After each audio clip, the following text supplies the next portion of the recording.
Hello दोस्तों, देव class में आपका स्वागत है। आज की इस वीडियो में कंप्यूटर फंडामेंटल से रिलेटेड 20 ऑब्जेक्टिव क्वेश्चन को देखने वाले हैं, जो कि ये 20 ऑब्जेक्टिव क्वेश्चन बिल्कुल हिंदी में रहेगा और 20 ऑब्जेक्टिव क्वेश्चन का हम लोग फुल एनालिसिस भी करेंगे। इसमें हम लोग हर एक ऑप्शन के बारे में बात करेंगे। इस वीडियो में जितना भी 20 ऑब्जेक्टिव क्वेश्चन को हम लोग देखने वाले हैं, पूरे 20 ऑब्जेक्टिव क्वेश्चन के जितने भी ऑप्शन हैं सभी एक एक ऑप्शन के बारे में बात करेंगे और किस क्वेश्चन का कौन सा करेक्ट आंसर होगा वो सभी पे हम लोग इस वीडियो में बात करने वाले हैं। तो चलिए हम करते हैं और फर्स्ट क्वेश्चन नंबर को देखते हैं। फर्स्ट क्वेश्चन है कि एक कंप्यूटर निम्न में से क्या होता है। फर्स्ट ऑप्शन है hardware and program, hardware and software, mouse and keyboard या डी सर्किट डायग्राम। तो हम लोग ऑप्शन का आप लोग भी आंसर दीजिएगा कि कौन इसमें का करेक्ट आंसर होगा। तो इसका जो करेक्ट आंसर होगा ये आपका डी होगा, यानी कि हार्डवेयर एंड सॉफ्टवेयर। कंप्यूटर जो होता है इसके दो बेसिक यूनिट होते हैं, एक होता है हार्डवेयर और दूसरा होता है सॉफ्टवेयर। देखिए, हार्डवेयर यानी कि कंप्यूटर के वैसे पार्ट जिनको अपने हाथों से छू सकते हैं वो आपका क्या कहलाएगा, हार्डवेयर कहलाएगा। सीपीयू के बाहर जितने भी पार्ट जुड़े हुए रहते हैं वो सब क्या कहलाते हैं, हार्डवेयर कहलाते हैं। जैसे keyboard, mouse, printer, scanner hardware कहलाएंगे। सॉफ्टवेयर यानी कि कंप्यूटर के वैसे पार्ट जिनको अपने आंखों से देख सकते हैं और उसके ऊपर हम लोग कार्य कर सकते हैं, बट उसको अपने हाथों से छू नहीं सकते, वो सब आपका क्या कहलाएगा, सॉफ्टवेयर कहलाएगा। जैसे कि मान लिया जाए कंप्यूटर में या फोन में जितने भी एप्स होते हैं वो सब आपका क्या कहलाएगा, सॉफ्टवेयर, क्योंकि हम उस एप्स के ऊपर कार्य कर सकते हैं लेकिन अपने हाथों से उसे छू नहीं सकते, बल्कि आंख से देख के और उसके ऊपर कार्य को कर सकते हैं। इसके लिए ओएस यानी कि ऑपरेटिंग सिस्टम जो है आपका क्या है, सॉफ्टवेयर है। या किसी भी प्रकार के जो भी हम लोग एप्लीकेशन के ऊपर कार्य करते हैं वो सब आपका क्या कहलाता है, सॉफ्टवेयर कहलाता है। किसी भी प्रकार को कार्य को जब हम लोग संपन्न करते हैं वो एक सॉफ्टवेयर के माध्यम से ही हम लोग कार्य को संपन्न करते हैं। जैसे एमएस ऑफिस का जितना भी पैकेज है, जैसे MS Word, MS Excel, PowerPoint, Access, वो सब आपका क्या है, सॉफ्टवेयर। अगर हम लोग ऑपरेटिंग सिस्टम में देखें तो नोट पैड, वर्ड पैड, ये सब आपका क्या कहलाएगा, सॉफ्टवेयर कहलाएगा। तो जितने भी हार्डवेयर एंड सॉफ्टवेयर हैं ये सभी को मिला के हम लोग क्या बोलते हैं, कंप्यूटर बोलते हैं। फर्स्ट जो ऑप्शन है इसका जो करेक्ट आंसर होगा वो बी होगा, हार्डवेयर एंड सॉफ्टवेयर। फर्स्ट जो ऑप्शन है सॉफ्टवेयर एंड प्रोग्राम, सॉफ्टवेयर के बारे में तो अभी हम लोग यहाँ पे बात किए। इसके बाद हम लोग बात करते हैं कि प्रोग्राम क्या होता है। तो देखिए, कंप्यूटर के द्वारा किसी भी विशेष कार्य को, जब कंप्यूटर में हम लोग किसी भी विशेष कार्य को करने के लिए कंप्यूटर को दिए जाने वाले निर्देश को प्रोग्राम कहते हैं। यानी कंप्यूटर कार्य करेगा तभी जब हम लोग किसी भी प्रकार के कंप्यूटर सिस्टम को निर्देश देंगे, और जब निर्देश कंप्यूटर सिस्टम में किसी भी प्रकार के निर्देश को देते प्रोग्राम कहलाएगा। प्रोग्राम में हम लोग किसी भी प्रकार के कंप्यूटर सिस्टम में कार्य करने के लिए निर्देश देते हैं तो वो किसी ना कोई सॉफ्टवेयर के माध्यम से ही हम लोग निर्देश देते हैं। यानी कि ये जो सॉफ्टवेयर और प्रोग्राम ये लगभग हम लोग बात करें तो दोनों एक ही है। ये आंसर भी क्या होगा, गलत होगा, क्योंकि केवल सॉफ्टवेयर कंप्यूटर में रहेगा तो ये आपका कार्य किसी भी प्रकार का संपन्न नहीं हो पाएगा। इसके लिए हार्डवेयर तथा सॉफ्टवेयर दोनों होना अनिवार्य है। ऑप्शन नंबर सी का अगर हम लोग बात करें तो एक है माउस एंड दूसरा है कीबोर्ड। देखिए, माउस एंड कीबोर्ड जो है ये दोनों इनपुट डिवाइस है। क्यों इनपुट डिवाइस है, क्योंकि इसके माध्यम से हम लोग कंप्यूटर सिस्टम में किसी भी प्रकार के डाटा का एंट्री कराते हैं, और जिस डिवाइस के माध्यम से हम लोग कंप्यूटर सिस्टम में किसी भी प्रकार के डाटा का एंट्री कराते हैं वो आपका कौन सा डिवाइस कहलाता है, इनपुट डिवाइस कहलाता है। तो ये जो इनपुट डिवाइस होता है ये किसके अंतर्गत आता है, हार्डवेयर के अंतर्गत आता है। तो ये भी ऑप्शन आपका क्या है, बिल्कुल गलत है। नेक्स्ट जो ऑप्शन है वो आपका डी है, यानी कि सर्किट डायग्राम। देखिए, सर्किट डायग्राम क्या होता है, मदरबोर्ड के बारे में। कंप्यूटर सिस्टम में या लैपटॉप में ये मदरबोर्ड लगा हुआ रहता है, ठीक। तो जब मदरबोर्ड यानी कि किसी भी विद्युत के सरलीकृत आरेख को सर्किट प्रोग्राम कहा जाता है। ये मदरबोर्ड में पावर परिक्रम होने से और सॉफ्टवेयर कंप्यूटर में नहीं रहेगा फिर भी हम लोग इसे कंप्यूटर नहीं बोलेंगे। तो इस क्वेश्चन है इसका जो करेक्ट आंसर होगा डी होगा, hardware and software. Next question है कंप्यूटर तंत्र का मस्तिष्क कौन है, एलयू, मेमोरी, सीपीयू या कंट्रोल यूनिट। इसका जो करेक्ट आंसर होगा सीपीयू होगा। ये सीपीयू का फुल फॉर्म होता है, सेंट्रल प्रोसेसिंग यूनिट। देखिए जो सीपीयू होता है, सीपीयू जो होता है, यानी कि जो ये सी जो हम लोग करेक्ट आंसर कर रहे हैं, ये सीपीयू जो होता है ये कंप्यूटर सिस्टम का मेन ब्रेन होता है। यानी कि CPU is a main brain of the computer system and very important part of the computer system. तो सीपीयू जो होता है ये कंप्यूटर सिस्टम का मेन ब्रेन होता है, जिसको हम लोग मस्तिष्क बोलते हैं। अगर ये कंप्यूटर सिस्टम में नहीं रहेगा तो कंप्यूटर किसी भी प्रकार के प्रोसेसिंग वाला काम संपन्न नहीं कर पाएगा। तो इसीलिए हम लोग सीपीयू को कंप्यूटर सिस्टम का मस्तिष्क बोलते हैं। एलयू इसका मतलब क्या होता है और इसका उपयोग क्या करने के लिए कंप्यूटर सिस्टम में किया जाता है। देखिए एएलयू का पूरा नाम होता है अर्थमेटिक लॉजिक यूनिट। एएलयू जो होता है ये कंप्यूटर का एक भाग ही होता है, लेकिन इसका उपयोग अंक गणितीय गणना करने के लिए इसका उपयोग किया जाता है। इसका जो फुल फॉर्म होता है अर्थमेटिक लॉजिकल यूनिट होता है। नेक्स्ट जो ऑप्शन है बी, मेमोरी। देखिए कंप्यूटर सिस्टम में मेमोरी, जैसे कि हम लोग के शरीर में, मनुष्य में किसी भी प्रकार के डाटा को स्टोर करने के लिए दिमाग की आवश्यकता है, प्रकार से कंप्यूटर सिस्टम में किसी भी प्रकार के डाटा को स्टोर करने के लिए हम लोग मेमोरी का उपयोग करते हैं, जो कि एक कंप्यूटर सिस्टम का मस्तिष्क बिल्कुल नहीं है। नेक्स्ट हम लोग बात करते हैं कंट्रोल यूनिट। काम होता है कि किसी भी प्रकार के कंप्यूटर सिस्टम में जो विद्युत परिपथ होता है इसी को ये क्या करता है, कंट्रोल करता है। जो अभी जस्ट हम लोग बात किए हैं इससे पहले सर्किट डायग्राम के बारे में, तो उसी प्रकार से ये आपका कंट्रोल यूनिट होता है जो विद्युत परिपथ को संचालन करता है। तो इसका जो यानी कि कंप्यूटर तंत्र का जो मस्तिष्क होता है ये आपका कौन ऑप्शन होगा, use A main brain of the computer system and very important part of the computer system.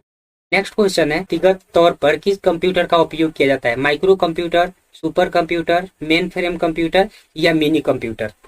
तो इस क्वेश्चन का 3 नंबर क्वेश्चन का जो आंसर करेक्ट होगा वो आपका होगा माइक्रो कंप्यूटर। यानी कि माइक्रो कंप्यूटर का उपयोग व्यक्तिगत तौर पे किया जाता है। ठीक, देखिए हम लोग बात करते हैं फर्स्ट माइक्रो कंप्यूटर के बारे में। माइक्रो कंप्यूटर क्या होता है, देखिए जो माइक्रो कंप्यूटर होता है ना इसमें माइक्रो प्रोसेसर लगा हुआ रहता है। माइक्रो कंप्यूटर में माइक्रो प्रोसेसर लगा हुआ रहता है, इसे इसीलिए इसको हम लोग माइक्रो कंप्यूटर कहते हैं। ये साइज में छोटा होता है और इसको हम लोग बहुत आसानी से स्टडी टेबल पे रख के चला सकते हैं, यानी कि यूज कर सकते हैं। ये जो माइक्रो कंप्यूटर होता है ये आपका सिंगल यूजर और सिंगल टास्किंग होता है। यानी कि सिंगल यूजर और सिंगल टास्किंग क्या होता है कि देखिए सिंगल मतलब एगो, यूजर मतलब कंप्यूटर को उपयोग करने वाला, सिंगल मतलब एक और टास्क मतलब कि कार्य। तो इस कंप्यूटर में यानी कि माइक्रो कंप्यूटर में क्या होता है कि जो सिंगल यूजर होता है यानी कि एक यूजर एक ही कंप्यूटर का उपयोग कर सकता है, यानी कि एक बार में एक ही कंप्यूटर का उपयोग कर सकता है, मतलब एक बार में एक ही कंप्यूटर को चला सकता है, इसीलिए इसका नाम रख दिया गया है माइक्रो कंप्यूटर। नेक्स्ट हम लोग बात करते हैं जो इसका तो 3 नंबर क्वेश्चन का जो आंसर होगा वो तो ए ही होगा। नेक्स्ट हम लोग बात करते हैं बी ऑप्शन के बारे में, यानी कि सुपर कंप्यूटर क्या होता है। देखिए जो सुपर कंप्यूटर होता है ये तीनों कंप्यूटर से आकार में क्या होता है, बड़ा होता है। सुपर कंप्यूटर आकार में क्या होता है, बड़ा होता है। ठीक, सुपर कंप्यूटर में सबसे ज्यादा डाटा को प्रोसेस करने की क्षमता होती है। सुपर कंप्यूटर में डाटा को प्रोसेस करने की अन्य के मुकाबले सबसे ज्यादा इसमें क्षमता होती है, क्योंकि जो सुपर कंप्यूटर होता है जिस प्रकार से ये micro computer single user single tasking होता है, उसी प्रकार से जो सुपर कंप्यूटर होता है सिंगल यूजर, यहाँ पे लिख दे रहे हैं सिंगल यूजर और मल्टीटास्किंग। क्यों ये सिंगल यूजर और मल्टीटास्किंग होता है, क्योंकि सिंगल मतलब एक यूजर और मल्टीटास्किंग मतलब बहुत प्रकार के कार्य। तो ये जो सुपर कंप्यूटर होता है इसका उपयोग एक व्यक्ति यानी कि एक यूजर बहुत प्रकार के कार्य को कर सकता है एक साथ। ये जो सुपर कंप्यूटर होता है इसका उपयोग हम लोग करते हैं, यानी कि सुपर कंप्यूटर जो होता है इसका उपयोग किया जाता है जैसे कि सैटेलाइट के लिए या परमाणु के लिए या किसी भी प्रकार के मिसाइल के लिए सुपर कंप्यूटर का उपयोग किया जाता है। तो ये आपको माइक्रो कंप्यूटर, सुपर कंप्यूटर उम्मीद होगा कि समझ में आ रहा होगा। नेक्स्ट हम लोग बात करते हैं मेन फ्रेम कंप्यूटर के बारे में। ये मेन फ्रेम क्या होता है कंप्यूटर, देखिए जो मेन फ्रेम कंप्यूटर होता है मेन फ्रेम कंप्यूटर होता है। ये जो मिनी कंप्यूटर होता है ना, इससे थोड़ा सा आकार में बड़ा होता है, आकार में इससे क्या होता है, बड़ा होता है। और मिनी कंप्यूटर से थोड़ा सा फास्ट भी ये चलता है, ठीक।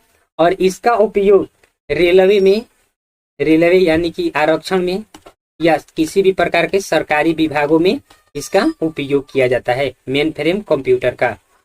नेक्स्ट हम लोग बात करते हैं मिनी कंप्यूटर के बारे में।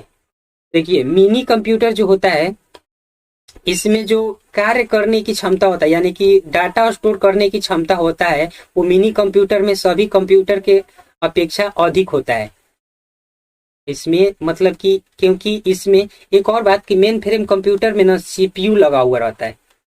मेन फ्रेम सब कंप्यूटर में क्या लगा हुआ रहता है, सीपीयू लगा हुआ रहता है। तो हम लोग बात कर रहे थे मिनी कंप्यूटर के बारे में। तो ये कार्य अधिक करता है, यानी कि किससे, मेन फ्रेम कंप्यूटर से, ठीक।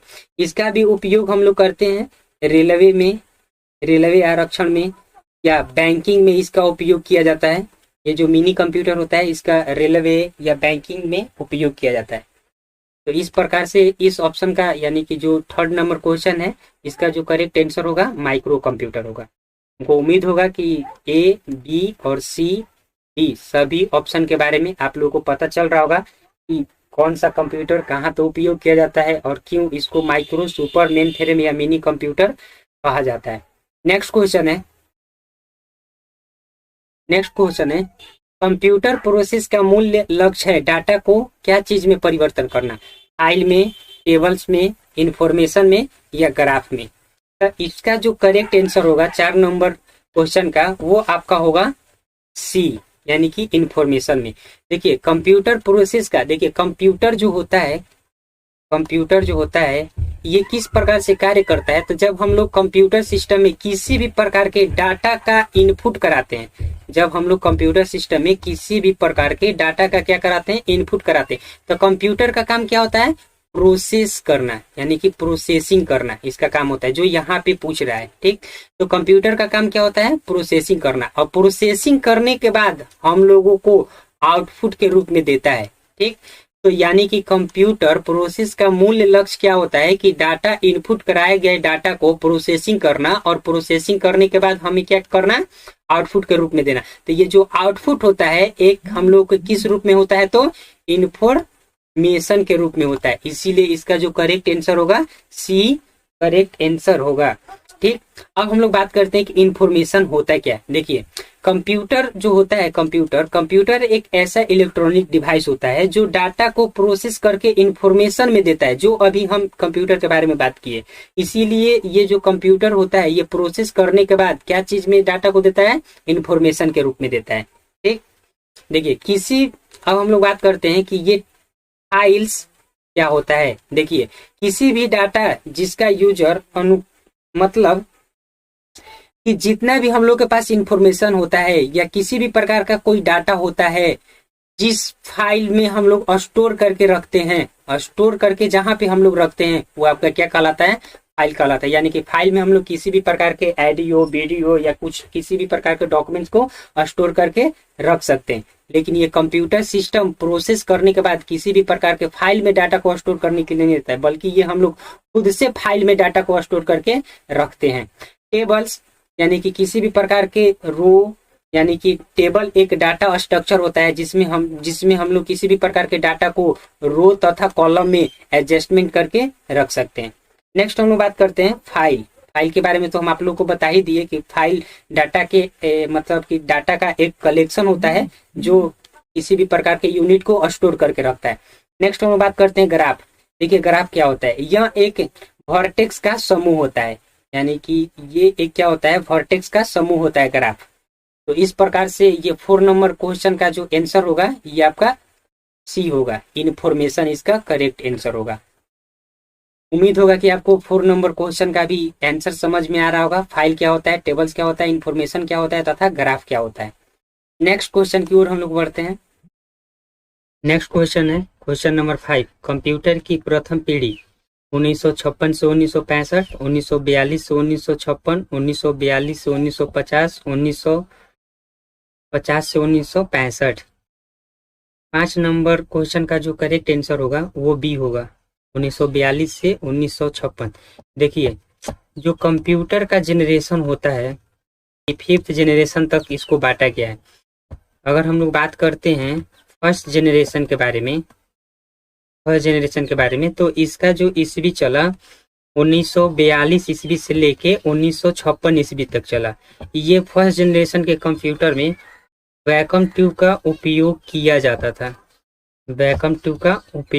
जाता था, और ये जो फर्स्ट जनरेशन का कंप्यूटर था, फर्स्ट जनरेशन के कंप्यूटर में 1800 वैक्यूम ट्यूब उपयोग किया जा रहा था, जिसके कारण से इसका जो साइज था 1500 स्क्वायर फीट हो गया था फर्स्ट जनरेशन के कंप्यूटर। तो आप याद रखिएगा कि फर्स्ट जनरेशन 1942 ईस्वी से 1956 ईस्वी तक चला और फर्स्ट जनरेशन में वैक्यूम ट्यूब का उपयोग किया जाने लगा। नेक्स्ट अगर हम लोग बात करते हैं सेकेंड जनरेशन के बारे में, तो सेकेंड जनरेशन का ईस्वी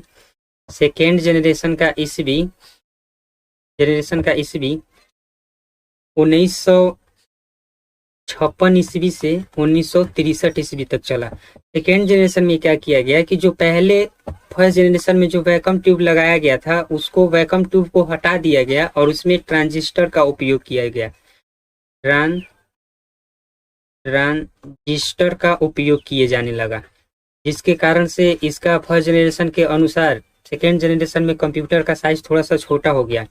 अगर हम लोग बात करते हैं थर्ड जनरेशन के बारे में, तो थर्ड जनरेशन का ईस्वी 1964 ईस्वी से लेके 1975 ईस्वी तक चला, और थर्ड जनरेशन में ट्रांजिशन को हटा दिया गया और इसमें आईसी का उपयोग किया गया। आईसी का मतलब कि इंटीग्रेटेड सर्किट का उपयोग किया गया। फोर्थ जनरेशन में क्या किया गया कि फोर्थ जनरेशन में आईसी को भी हटा दिया गया। इसका जो ईस्वी चला 1976 ईस्वी से लेके 1989 ईस्वी तक इसका ईस्वी चला, और इसमें आईसी यानी कि इंटीग्रेटेड सर्किट को भी हटा दिया गया और उसके जगह पे माइक्रो प्रोसेसर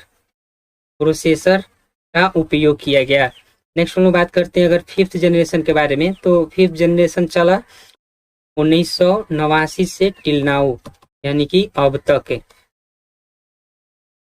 और इसमें क्या किया गया, देखिए फोर्थ जनरेशन में VLSIC का भी उपयोग किया गया, यानी कि V से very large scale integrated circuit. IC का पूरा नाम होता है, फुल फॉर्म होता है इंटीग्रेटेड सर्किट, तो इसका उपयोग किया गया फिफ्थ जनरेशन में 1989 ईस्वी से अभी तक, और इसमें ULSIC यानी कि अल्ट्रा लार्ज इंटीग्रेटेड सर्किट का उपयोग किया गया। ठीक, तो यहाँ पे जो क्वेश्चन है 5 नंबर, कंप्यूटर की प्रथम पीढ़ी, तो कंप्यूटर की प्रथम पीढ़ी जो चला 1942 ईस्वी से लेके 1956 ईस्वी था। सेकेंड जनरेशन का 1956 से 1965, थर्ड का 1964 से 1975, फोर्थ का 1976 से 1989 और फिफ्थ का उपयोग किया गया 1989 से अब तक।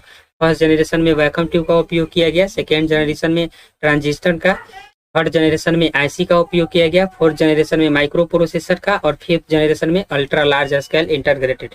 फोर्थ जनरेशन में माइक्रो प्रोसेसर के साथ साथ VLSIC यानी कि very large scale integrated circuit का भी उपयोग किया गया।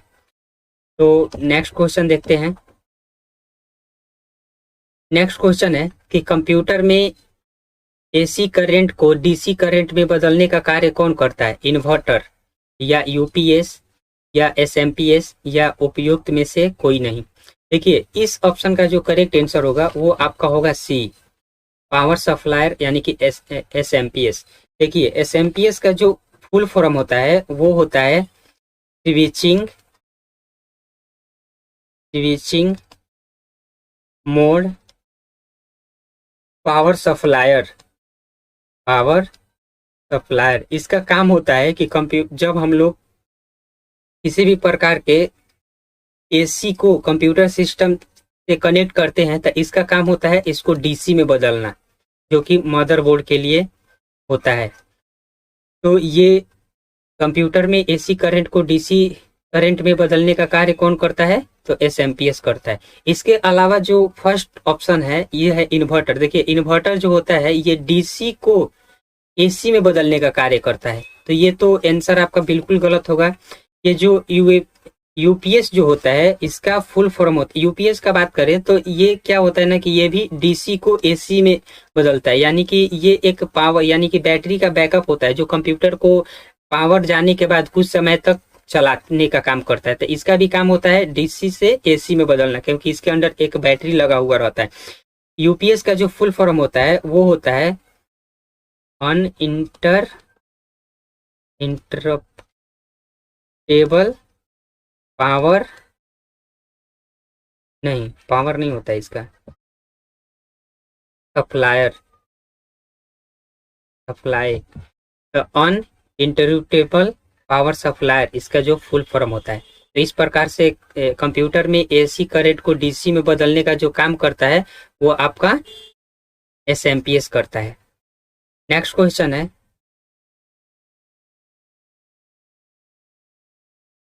क्वेश्चन है, कि रैम किस प्रकार का मेमोरी है। रैम किस प्रकार का मेमोरी है। देखिए अगर हम लोग बात करते हैं मेमोरी के बारे में, अगर हम लोग बात करते हैं तो देखिए मेमोरी क्या होता है हम बताए थे, यानी कि किसी भी प्रकार के डाटा को कंप्यूटर सिस्टम में अगर स्टोर करके रखना होगा तो इसके लिए हम लोग मेमोरी का उपयोग करते हैं। मेमोरी उस डाटाओं का संग्रह होता है। देखिए मेमोरी जो होता है ये दो प्रकार का होता है। फर्स्ट वाले को बोलते हैं मेन मेमोरी और सेकेंड वाले को बोलते हैं मास मेमोरी, या इसी को हम लोग बोलते हैं प्राइमरी मेमोरी। और इस वाले को बोलते हैं हम लोग सेकेंडरी मेमोरी, या इसका एक और दोनों का नाम है, इसको हम लोग बोलते हैं इंटरनल और इसको हम लोग बोलते हैं एक्सटर्नल मेमोरी। अब देखिए जो मेन मेमोरी यानी कि प्राइमरी मेमोरी होता है या जिसे हम लोग इंटरनल मेमोरी कहते हैं, ये दो प्रकार का होता है। एक होता है रैम और एक होता है रोम। देखिए जो रैम का फुल फॉर्म होता है रैम का, वो होता है रैंडम एक्सेस मेमोरी, और जो रोम का फुल फॉर्म होता है वो होता है रीड ओनली मेमोरी। तो देखिए ये यानी कि जो इंटरनल मेमोरी होता है ये दो प्रकार का होता है, एक होता है रैम, एक होता है रोम। अब रैम भी दो प्रकार का होता है, एस रैम और डी रैम। और रोम जो होता है ये तीन प्रकार का होता है, पी रोम और ईपी रोम और एक होता है ईईपी रोम। तो देखिए ये जो प्राइमरी मेमोरी में जो रैम होता है और रोम होता है, देखिए रैम जो होता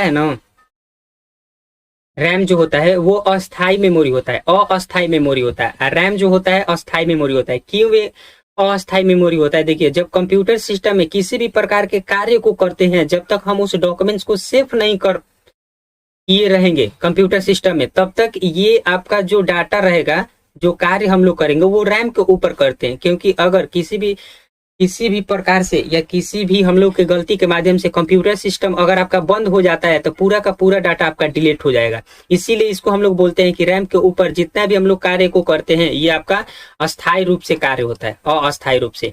और रोम में क्या होता है कि जब हम लोग किसी भी प्रकार के कार्य करते हैं और जब इसको स्टोर करके रख देते हैं, डाटा को सेव करके रख देते हैं, तो ये आपका रोम में हो जाता है। तो रैम एक अस्थायी मेमोरी है और रोम एक अस्थायी मेमोरी है। अगर हम लोग बात करते हैं एक्सटर्नल मेमोरी के बारे में, तो ये भी आपका दो प्रकार का होता है। एक होता है मैग्नेटिक और एक होता है ऑप्टिकल। अब देखिए मैग्नेटिक वाला में एफडी आता है, या एफडी मतलब कि फ्लॉपी डिस्क, और इस वाले में दो प्रकार के मेमोरी आते हैं। एक आता है कॉम्पैक्ट डिस्क यानी कि सीडी और एक आता है डीवीडी।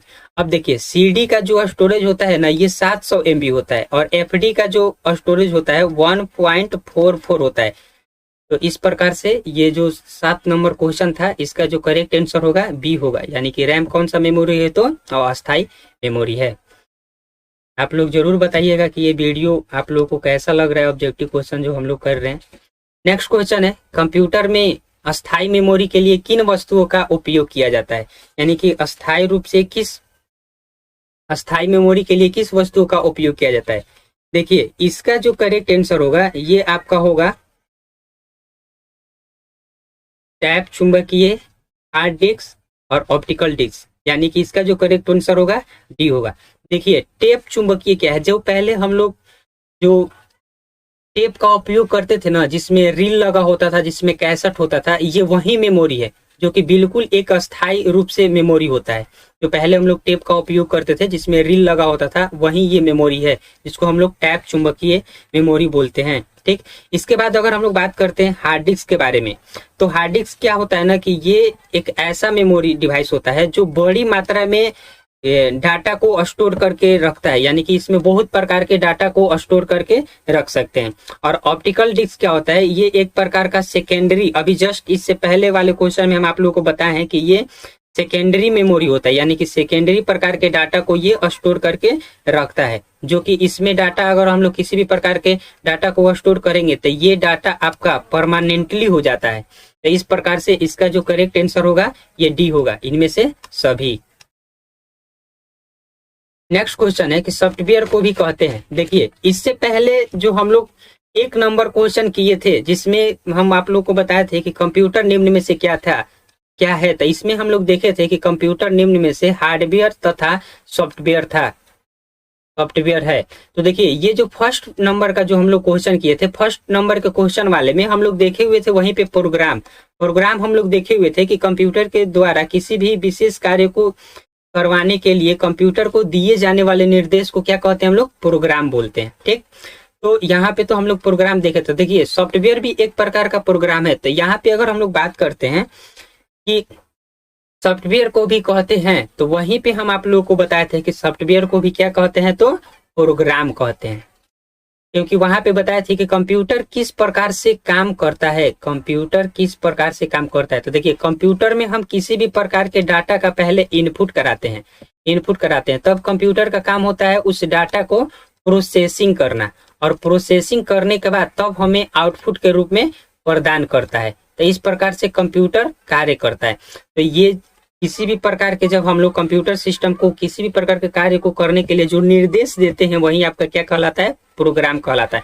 और सॉफ्टवेयर भी ये क्या है, प्रोग्राम। तो देखिए यहाँ पे अगर हम लोग बात करते हैं, कि देखिए प्रक्रिया के बारे में, यानी कि प्रोसेसिंग करने के बाद, तो ये कंप्यूटर इनपुट कराने के बाद क्या करता है, प्रोसेसिंग करता है डेटा। अगर किसी भी प्रकार के बहुत सारे इंफॉर्मेशन को जब हम एक जगह पे कलेक्शन करके रखते हैं तो ये आपका क्या कहलाता है, डाटा कहलाता है। इंफॉर्मेशन के बारे में भी हम आप लोगों को फर्स्ट इससे पहले वाले क्वेश्चन में, यानी कि जो फोर्थ नंबर क्वेश्चन था उसमें हम बताए थे कि कंप्यूटर एक ऐसा इलेक्ट्रॉनिक डिवाइस है जो डाटा को किसी भी, जिनका यूजर अनुकूल रूप से पूर्ण, मतलब किसी ना किसी प्रकार का वो अर्थ निकलता हो, उसे हम लोग क्या बोलते हैं, इंफॉर्मेशन बोलते हैं। तो ये सॉफ्टवेयर को भी क्या कहते हैं, तो प्रोग्राम कहते हैं। नेक्स्ट क्वेश्चन है कि कीबोर्ड के जिन बटनों पर F1, F2 इत्यादि लिखा होता है उसे क्या कहते हैं। देखिए कीबोर्ड में ये आपका हो गया कीबोर्ड, कीबोर्ड में जो यहाँ पे लिखा, ऊपर में लिखा हुआ रहता है F1, F2 ऐसे F3 ये लिखा हुआ रहता है F12 तक, इसको हम लोग बोलते हैं फंक्शन की, बोलते हैं। ठीक, जो F1 से लेके F12 तक होता है, इसको हम लोग बोलते हैं फंक्शन की बोलते हैं। तो इसका जो करेक्ट आंसर होगा ये होगा फंक्शन की। अब देखिए न्यूमेरिकल की क्या होता है। देखिए कंप्यूटर सिस्टम में जो यहाँ पे 0 से लेकर 9 तक जो नंबर होते हैं इसी को हम लोग बोलते हैं न्यूमेरिकल की, जिसका उपयोग हम लोग मैथमेटिकल गणना करने के लिए करते हैं, या कैलकुलेट के रूप में हम लोग करते हैं। देखिए टाइपराइटर यानी कि टाइपिंग करने वाला बटन जो होता है अल्फाबेटिकल होता है, जो यहाँ पे ABCD के रूप में रहता है, A से लेके Z तक रहता है। और अगर हम लोग बात करते हैं स्पेशल की के बारे में, तो यहाँ पे स्पेशल की जैसे कि कंट्रोल हो जाएगा, इसके बाद शिफ्ट हो जाएगा, ऑल्ट हो जाएगा, ये सब स्पेशल की के अंदर आता है। तो इसका जो करेक्ट आंसर होगा ये होगा फंक्शन की। नेक्स्ट क्वेश्चन है कि 1 KB का मान कितना के बराबर होता है? 16 बाइट का बराबर होता है, 1024 MB के बराबर होता है, 1024 बाइट के बराबर होता है, या 1 KB के बराबर होता है? देखिए इसका जो करेक्ट आंसर होता है, थोड़ा हम आप लोगों को बता दें कि 8 बिट्स बराबर 1 बाइट के बराबर होता है, 1 बाइट के बराबर होता है। उसी प्रकार से 1024 बाइट बराबर 1 KB के बराबर होता है, यानी कि किलो बाइट के बराबर होता है। 1024 KB बराबर 1 MB के बराबर होता है, और 1024 MB बराबर 1 GB के बराबर होता है, और 1024 GB बराबर 1 TB के बराबर होता है। तो देखिए ये पूछ रहा है कि 1 KB का मान किसके बराबर होता है? तो देखिए, तो 1 KB का मान किसके बराबर होता है? 1 KB का जो मान होता है वो किसके बराबर होता है? तो 1 KB का मान होता है 1024 बाइट के बराबर होता है। तो इसका जो करेक्ट आंसर होगा सी होगा, 1024 बाइट के बराबर होगा। नेक्स्ट क्वेश्चन है कि FDD कनेक्टर में पिन कितने होते हैं? देखिए FDD में जो कनेक्टर में पिन होते हैं, FDD का पहले हम लोग बात करते हैं। FDD होता है क्या? देखिए FDD का मतलब होता है फ्लॉपी डिस्क ड्राइव। इसमें जो टोटल पिन होते हैं वो आपका 34 पिन होते हैं। नेक्स्ट क्वेश्चन है कि 13 नंबर की कंप्यूटर के अन्य सभी कंपोनेंट गतिविधियां को कोऑर्डिनेट करने वाला CPU का भाग कौन सा होता है? अब देखिए इस क्वेश्चन का आंसर क्या होगा। इस क्वेश्चन का जो आंसर होगा ये आपका कंट्रोल यूनिट होगा। कंट्रोल यूनिट इसका करेक्ट आंसर होगा। अब देखिए कंट्रोल यूनिट क्या होता है। देखिए ये एक CPU का ही हिस्सा होता है, जो कंप्यूटर से जुड़ा हुआ डिवाइस होता है। कार्य को ये क्या करता है, तो नियंत्रित करता है। तो इसका जो करेक्ट आंसर होगा वो आपका कंट्रोल यूनिट होता है। अब देखिए मदरबोर्ड जो होता है, मदरबोर्ड यानी कि ये तो मदरबोर्ड तो कंप्यूटर और लैपटॉप में लगा हुआ रहता है। ये एक प्रिंटेड परिपथ, ये क्या होता है, बोर्ड होता है। तो इस प्रकार से इसका जो करेक्ट आंसर होगा कंट्रोल यूनिट होगा। ठीक, अगर हम लोग बात करते हैं अर्थमेटिकल लॉजिकल यूनिट ALU के अगर बारे में हम लोग बात करते हैं, यानी कि अर्थमेटिकल लॉजिकल यूनिट के बारे में, तो ये तो इससे पहले वाले क्वेश्चन में हम आप लोगों को बताए हैं कि ये क्या करता है, अंकगणितीय प्रॉब्लम को सोल्व करने का काम करता है अर्थमेटिकल लॉजिकल यूनिट। और इसका जो बी आंसर है कोऑर्डिनेटर, ये भी आपका क्या करता है, भी प्रकार के अगर हम कंप्यूटर सिस्टम में नियंत्रित करते हैं, यानी कि परिपथ को नियंत्रित करते हैं, तो ये कोऑर्डिनेटर उस बोर्ड को क्या करता है कि मतलब कि बिजली एक पथ से दूसरे पथ पे ले जाने का कार्य करता है, जो कि ये भी एक CPU का ही अलग भाग होता है। तो इसका जो करेक्ट आंसर होगा ये कंट्रोल यूनिट होगा। नेक्स्ट हम लोग क्वेश्चन को देखते हैं। दो डिवाइस को जोड़ने का तरीका क्या कहलाता है? देखिए दो डिवाइस को जोड़ने का जो तरीका कहलाता है वो आपका इंटरफेस कहलाता है। अब देखिए इंटरफेस यानी कि यह जोड़ने का एक साधन बोल सकते हैं, या बोल सकते हैं कि यह एक जोड़ने का, दो डिवाइस को जोड़ने का इंटरफेस एक माध्यम है जो जिसको हम लोग जिसके कारण हम लोग क्या कर सकते हैं कि यूजर यानी कि जो होते हैं, जो हम लोग हैं, वो कंप्यूटर के साथ बातचीत कर सकते हैं। तो इसका जो करेक्ट आंसर होगा ये आपका इंटरफेस होगा। अब देखिए कनेक्टिविटी क्या होता है। देखिए जिस इंटरनेट कनेक्टिविटी के द्वारा यूजर अपने कंप्यूटर को इंटरनेट से कनेक्ट करता है, उसी को हम लोग बोलते हैं उसी को हम लोग बोलते हैं कनेक्टिविटी। एक है पैरेलल इंटरफेस। ये क्या करता है कि ये भी एक प्रकार का आपका यूजर इंटरफेस होता है, जो कंप्यूटर का एक हिस्सा होता है। इसके साथ एक व्यक्ति कमांड भेजता है और डेटा दर्ज करने और जानकारी प्राप्त करने के लिए इसका उपयोग किया जाता है। और यूजर यानी कि जो हम लोग कंप्यूटर को यूज करते हैं, ये हम लोग यूजर कहलाते हैं। तो इसका जो करेक्ट आंसर होगा आपका बी होगा। नेक्स्ट क्वेश्चन है क्वेश्चन नंबर 15। पर्सनल कंप्यूटर के अन्य कंपोनेंट को एक साथ जोड़ने वाला कंपोनेंट है। देखिए इसमें का जो 15 का जो करेक्ट आंसर होगा ये आपका होगा मदरबोर्ड। देखिए मदरबोर्ड क्या करता है कि जितना भी कंप्यूटर के जितना भी कंपोनेंट होते हैं ये सबको जोड़ने का काम करता है। ठीक, और ये आपका लैपटॉप किसी भी प्रकार के इलेक्ट्रॉनिक बोर्ड में मदरबोर्ड का उपयोग किया जाता है। अब इसमें अगर हम लोग बात करते हैं डिस्प्ले कार्ड के बारे में, तो यह एक कंप्यूटर हार्डवेयर पीसेस होता है जो कि सभी ग्राफिक को मॉनिटर पर डिस्प्ले कराता है, जिसे हम लोग मॉनिटर भी बोल सकते हैं। तो ये आपका डिस्प्ले का काम होता है, यानी कि डिस्प्ले कार्ड का काम होता है। नेक्स्ट हम लोग बात करते हैं कैबिनेट के बारे में। देखिए, कंप्यूटर के प्लास्टिक के बने हुए बॉक्स होते हैं जिसमें कि मदरबोर्ड लगे हुए रहते हैं, इसी को हम लोग बोलते हैं कैबिनेट। और इनमें से कोई नहीं, ये तो नहीं हो सकता है, तो इसका जो करेक्ट आंसर होगा मदरबोर्ड होगा। नेक्स्ट क्वेश्चन है 16 नंबर, सबसे तेज कंप्यूटर कौन सा होता है। देखिए, हम आप लोगों को बताया था इससे पहले वाले वीडियो में मिनी कंप्यूटर के बारे में, मेन फ्रेम के कंप्यूटर के बारे में, सुपर कंप्यूटर के बारे में भी बताए थे आप लोग को। और एक था माइक्रो कंप्यूटर जिसमें कि माइक्रो प्रोसेसर लगा हुआ रहता है, इसीलिए इसको हम लोग माइक्रो कंप्यूटर बोलते हैं। तो इसका जो सबसे उपयोग किया जाता है, सबसे तेज कंप्यूटर कौन सा होता है, तो इसमें सुपर कंप्यूटर होता है, क्योंकि सुपर कंप्यूटर साइज में अन्य कंप्यूटर से ज्यादा बड़ा होता है और इसका उपयोग सैटेलाइट, परमाणु, ये सब के लिए सुपर कंप्यूटर का उपयोग किया जाता है। तो 16 का जो करेक्ट आंसर होगा आपका सी होगा, सुपर कंप्यूटर। नेक्स्ट क्वेश्चन है कि कौन सी मेमोरी महंगी होती है। देखिए, अगर हम लोग बात करते हैं कि ये चारों ऑप्शन में कौन सी मेमोरी सबसे ज्यादा मेमोरी होती है, तो इसका जो करेक्ट आंसर होगा सी, यानी कि कैश मेमोरी होगा।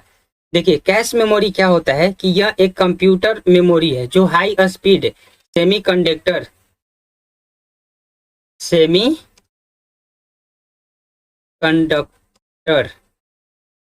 वाले मेमोरी होता है, जो हाई स्पीड वाले मेमोरी होता है, जो सीपीयू को तेजी से चलाने में मदद करता है। तो ये सबसे ज्यादा महंगी मेमोरी होता है। अगर हम लोग बात करते हैं गतिज मेमोरी के बारे में, तो यह एक अस्थायी मेमोरी होता है जो बिट्स में डाटा को स्टोर करता है, यानी कि इसका जो स्टोरेज का क्षमता होता है ना, वो बहुत कम ही होता है।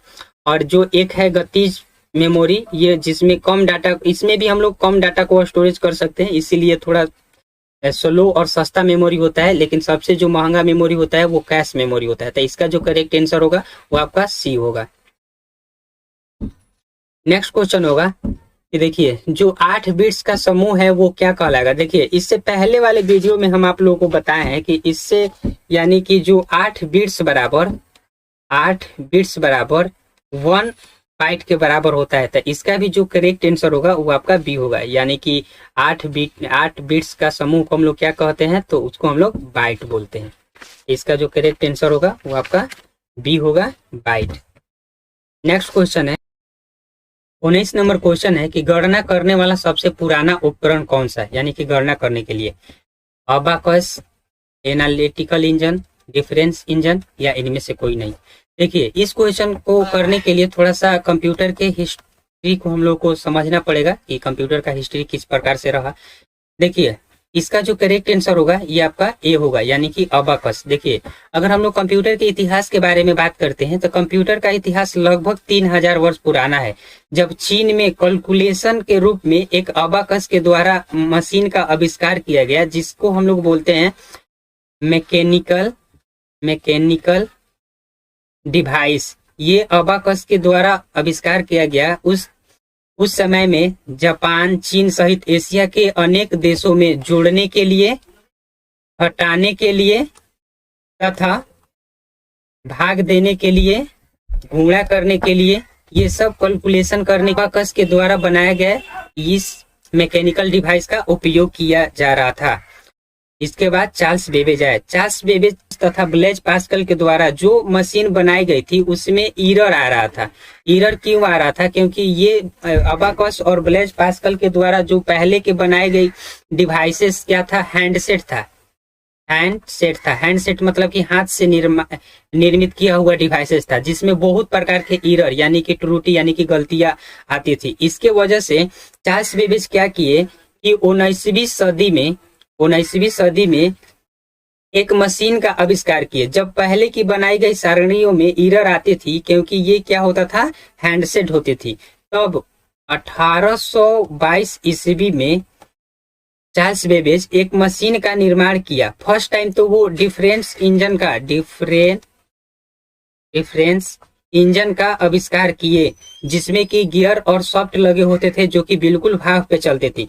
इसके बाद 1833 ईस्वी में चार्ल्स बेबेज ने डिफरेंस इंजन को विकसित किया और इसी का एक रूप दे दिए एनालिटिकल इंजन, जो कि ये इंजन काफी ही शक्तिशाली था, चलने में भी तेज था। और इसी आधुनिक यानी कि चार्ल्स बेबेज के द्वारा बनाया गया डिफरेंस इंजन के बाद एनालिटिकल जो विकसित किए इस यही यानी कि आधुनिक काल का कंप्यूटर बन गया। इसीलिए इसका जो पहले जो स्टार्टिंग में बनाया गया था गणना करने के लिए सबसे पुराना उपकरण वो अबाकस था, यानी कि अबाकस के द्वारा बनाया गया था, जिसका उपयोग केवल जोड़ने, घटाने और गुणा भाग करने के लिए किया जाता था, जो कि एक कैलकुलेशन मशीन होता था। नेक्स्ट लास्ट क्वेश्चन है कि 8 बिट डाटा एक साथ ट्रांसमिट किया जाता है, तो ये होगा पैरेलल इंटरफेस के द्वारा। इसका जो करेक्ट आंसर होगा देखिए ये सभी ऑप्शन के बारे में हम इससे पहले वाले क्वेश्चन में बात किए हैं, तो ये सभी के बारे में नहीं बता पाएंगे क्योंकि वीडियो ज़्यादा ही कुछ लंबा हो चुका है।